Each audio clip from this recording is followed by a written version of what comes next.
નમસ્કાર, મારું નામ ચેતન પવાર છે, ઇન્ચાર્જ નાયબ નિયામક અનુસૂચિત જાતિ કલ્યાણ જુનાગઢ. ગતરોજ 12/11ના રોજ જે સાંજે જમણવાર બાબતે જે છાત્રાઓનો પ્રશ્ન હતો તેની જાણ અમને થઈ, એટલે અમે લોકો તરત જ છાત્રાલય પર પહોંચી અને છાત્રાઓ સાથે મુલાકાત કરી. અને છાત્રાઓનો જે મુખ્ય પ્રશ્ન હતો કે ક્વોલિટી, જમણવારનો જે જથ્થો હતો તે અને જે રો મટીરિયલની ક્વોલિટી, એની ગુણવત્તા બાબતનો પ્રશ્ન હતો કે એ બદલી આપો તો અમે જમીશું, ત્યાં સુધી અમે ભૂખ હડતાલ કરીશું.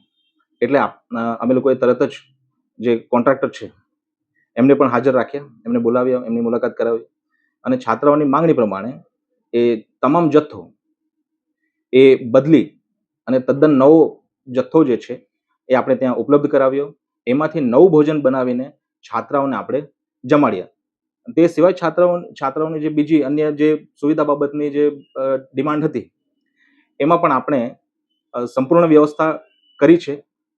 જે બેડશીટ અને જે અન્ય જે જરૂરી વસ્તુઓ છે એની પણ ક્વોલિટી જે જળવાય અને એને પૂરતો જથ્થો મળી રહે એ બાબતની પણ પૂરતી વ્યવસ્થા આપણે કરી દીધી છે.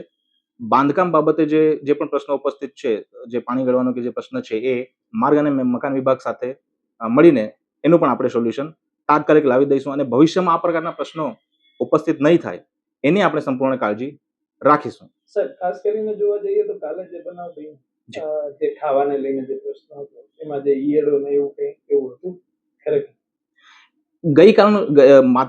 ગઈકાલની વાત કરું તો એ જોવા મળ્યું હતું. એવું જે છે એ એક પેલો ફોટો જે છે એમાં એ જોવા મળ્યું છે.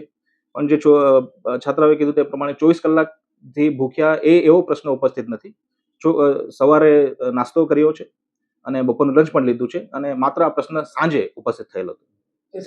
ખાસ કરીને જોવા જઈએ તો અધિકારીઓ પણ ત્યાં કાલે રાતે આગેવાનો ત્યાં હતા, એ બાબતે શું? સામાજિક આગેવાનો જે છે એ મદદ માટે આવ્યા હતા અને એ પોઝિટિવ એટીટ્યુડ હતો બધાનો કે છાત્રાઓ જે છે એ બાબતે પોઝિટિવ રીતે સહકાર આપે એ માટે જ હતો. એટલે બધાએ મળીને શાંતિથી સમજાવવાનો પ્રયત્ન કર્યો છે અને એ પોઝિટિવ રીતે એનો હકારાત્મક નિકાલ પણ કર્યો છે. સર, આપ સ્થળ પર ગયા ત્યારે ઈયળો કે એવું કઈ ભોજનમાં જોવા મળ્યું તો આપને? તે સમયે જોવા મળ્યું નથી. ગુણવત્તા આપણે ચેક કરી છે, તેમ છતાં છાત્રાઓની માંગણી હતી તે પ્રમાણે આપણે એ આખું બદલી આપ્યું છે. જુનાગઢ શહેરમાં આવેલ ડૉક્ટર આંબેડકર કન્યા છાત્રાલયમાં ગઈકાલે સાંજે જે હોસ્ટેલમાં દીકરીઓ રહે છે એમના તરફથી જમવાના ક્વોલિટી બાબતના પ્રશ્નો ઉપસ્થિત કરવામાં આવ્યા હતા. એટલે તાત્કાલિક અમારા સમાજ કલ્યાણ વિભાગના અધિકારીએ મુલાકાત લીધી હતી અને એની ચકાસણી કરી હતી. ખાસ તો જે ક્વોલિટી બાબતના ઇસ્યુ છે એમાં અમે જેના કોન્ટ્રાક્ટર છે એને નોટિસ આપી અને એની સામે કાર્યવાહી કરવાનો નિર્ણય કર્યો છે. ઉપરાંત જે વોર્ડન બેન છે જેને પણ જવાબદારી છે બધી વસ્તુ ચેક કરવી, ક્વોલિટી જાળવવી, એમને પણ નોટિસ આપી અને એની સ્વચ્છતા માગીને કાર્યવાહી કરવાનું નક્કી કર્યું છે.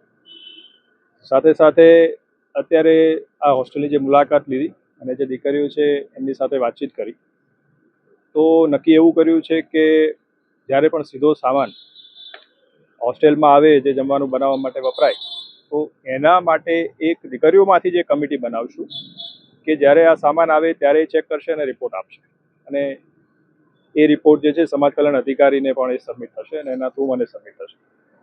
ઉપરાંત જે હાઇજીન છે એને ચેક કરવા માટે પણ દીકરીઓ પાસેથી અમે એક કમિટી બનાવડાવીશું અને એ લોકો ચેક કરશે ને જરૂરી જે પેમેન્ટ કોન્ટ્રાક્ટરને થતું હોય એ કન્ડિશન ફૂલફિલ થતી હશે પછી અમે એને કરશું.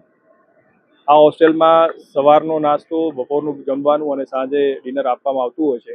એટલે આ ત્રણેય સમયે દીકરીઓમાંથી જ એક કમિટી બનાવશું કે જે એટ અ ટાઈમ જે મેનુ પ્રમાણેનું એને ભોજન મળે છે કે નહીં અને એ જે ભોજન મળે છે એની ક્વોલિટી જળવાય છે કે નહીં એ રિપોર્ટ પણ અમને દીકરીઓમાંથી બનાવેલી જે કમિટી છે એ સુપ્રત કરશે અને એ સુપ્રત થયા બાદ યોગ્ય હશે તો જ સંબંધિત જે કોન્ટ્રાક્ટર છે એમને એનું પેમેન્ટ મળશે. અધરવાઇઝ જો રિપોર્ટ યોગ્ય નહીં હોય તો એનું પેમેન્ટ અમે કરશું નહીં.